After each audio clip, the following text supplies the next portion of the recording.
Okay, so assisted dying is still being pushed for in the United Kingdom. We've got another vote coming up, another conversation about whether this should be properly implemented and go ahead.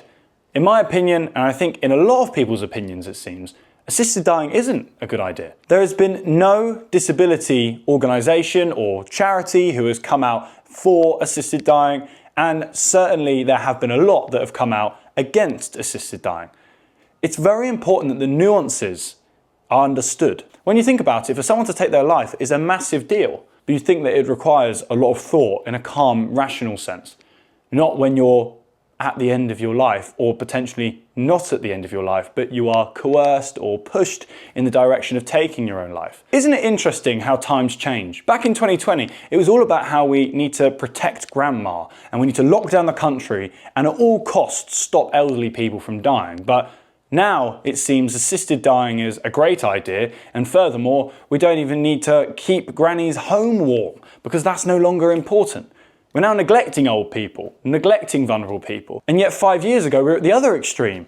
Make sure we protect elderly and vulnerable at all costs. So how times change. Now, this has been quite a divisive conversation, it seems, for a lot of people, because it's the conversation of, well, if you're a huge supporter of freedom, surely you should have the choice to take your own life if you want to. But I don't think the implications have been properly debated or discussed. It doesn't seem like this is in the mainstream enough. I go out, I talk to a lot of people, I do a lot of street interview content, and when I broach the subject of assisted dying, it doesn't seem that the majority of people even know what that is. That is incredibly concerning. We're talking about a piece of legislation that can be put in place specifically for taking one's life. That is a massive deal, and yet the general public don't know about it, and it's not been placed in the public domain. That should raise suspicions. It should make you think, if this is such an obvious choice and this is a great idea, then everyone would know about it, be in agreement with it, and be of the understanding that the government is doing this on behalf of the people. But it just doesn't seem that is the case. Now, would it scare you to know that the majority of palliative care doctors are actually against it? The people who have more knowledge about this topic than pretty much anyone else, they're the ones saying, let's not do this. And yet, is that publicised? Is that discussed? Do the general public know about this? No. Is the mainstream media covering topics like this? No. It takes alternative news outlets like UK Column to push these kind of stories.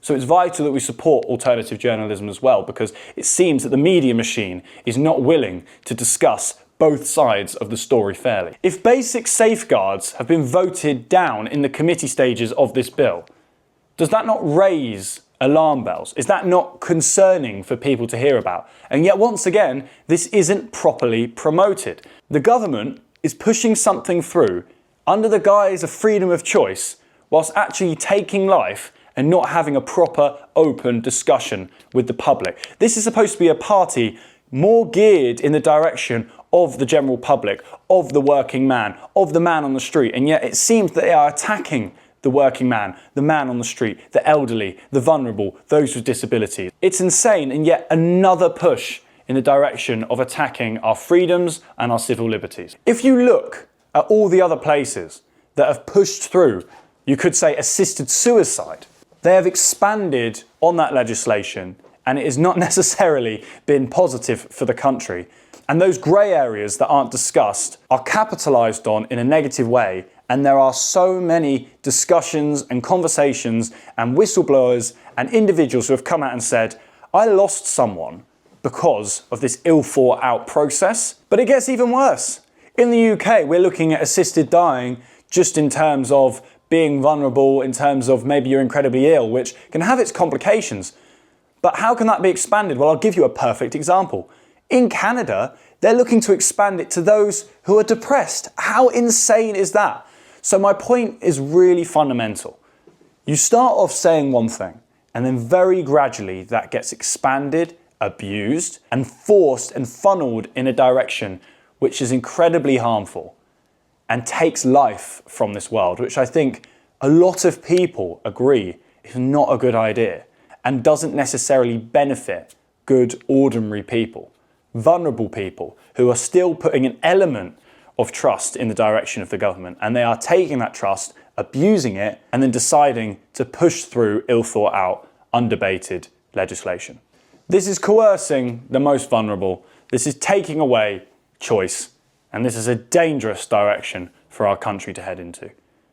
I once again highlight the important point: the mainstream media are not going to promote this side of the story. They are not going to discuss the significant concerns revolving around assisted suicide. But here at UK Column, we're interested in looking deeper than just the surface, uncovering what's actually happening and delivering truth and realistic information and journalism. So if you'd like to support UK Column, you can head over to the UK Column website. You can sign up for a monthly subscription, yearly subscription, or you can even become a lifetime member. My name is Montgomery Toms. Thank you for watching this video, and I will see you in the next one.